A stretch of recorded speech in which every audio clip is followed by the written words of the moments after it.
I'm Randy Royer. I'm running as a candidate for leader of the Alberta Party, and we want to talk about thorium as an alternative for energy source.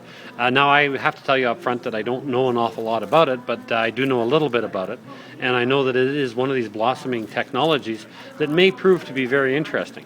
And so the question around it is, how can the Alberta government nurture those kinds of innovations, and how can we play a role as part of the Alberta government? The first thing I would ask is, how can it be an advantage in Alberta? How can Alberta have an advantage in this kind of energy? That's the first question. Second question is can it have an impact on the environmental sensitivities around our oil mining, as I like to call it, up in the Athabasca area?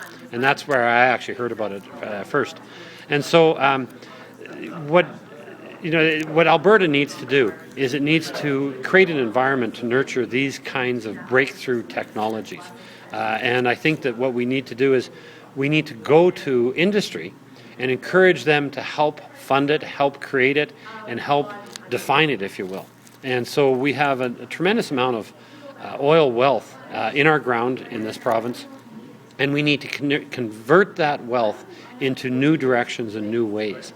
And so what I would propose is that we take the technology and go to the oil companies and say, when oil spikes, let's put some money aside and let's put it into research, let's put it into eventually a small application, let's see if it can make a difference, and let's see if we can change the way the world runs from an energy perspective.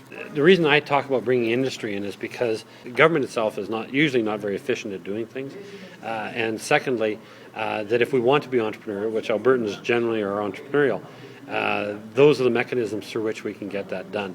Through companies of various kinds and sizes, and ultimately, I believe in the way that the oil industry in Alberta was set up, which was it was set up as a entrepreneurial business. Best thing for the government to do would be to set up the industry. It puts the government in the role of regulation rather than actually doing it. Increasing transmission line capacity would probably be something that would be a little redundant if this technology, or when this technology takes off, because local power generation would be that much more viable. Yeah. I was wondering if resources for developing this or research into this could be pulled from what might otherwise be directed to upgrading power lines. Well, I think you're asking an explosive question, and I can't tell you that I have an answer for that. I mean, I scratch my head wondering what they're doing with these big power lines and what their intentions are, and I don't think anybody knows. As best as I can figure out, people don't understand why they're doing this.